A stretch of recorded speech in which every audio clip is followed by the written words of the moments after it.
Murder case విచారణలో ప్రధానమైంది motive ఏంటి అనేది. ఎందుకు చంపారు అనేది తెలిస్తే ఎవరు చంపారు అనే దానికి అవన్నీ నిర్ధారించడానికి జడ్జికి అవకాశం దొరుకుతుంది. అవును. ఆ మోటివే ఇక్కడ నిర్ధారణ కాలేదు. సిబిఐ నిర్ధారణ చేయలేదు. చేయకుండానే దీంట్లో విచారించడానికి ఏమీ లేదు, ఇంకెవరిని లేదని చెప్పి కేసు క్లోజ్ చేసేశారు. ఆ కేసు క్లోజ్ చేయడంలో వాళ్ళ ఉద్దేశం ఖచ్చితంగా కనపడుతుంది. సో దోషుల్ని కాపాడాలనే ప్రయత్నం సిబిఐయే చేస్తుంది అనేది మనకు కనపడుతుంది. దానికి కోర్టులు కూడా పరోక్షంగా సహకరించాయి.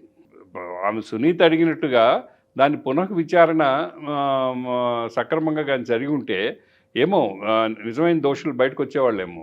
ఇకైతే ఇంకా ఈ జీవితంలో అది ఈ జన్మకి అది నిజమైన దోషి బయటికి రాదు. కానీ ఇక్కడ చంద్రబాబు గారిని కూడా తప్పుపట్టాలి. ఆ రోజు మర్డర్ జరిగే రోజు చంద్రబాబు నాయుడు గారే ముఖ్యమంత్రి. అవును. ఆ రోజు ఆయన భయపడ్డాడు.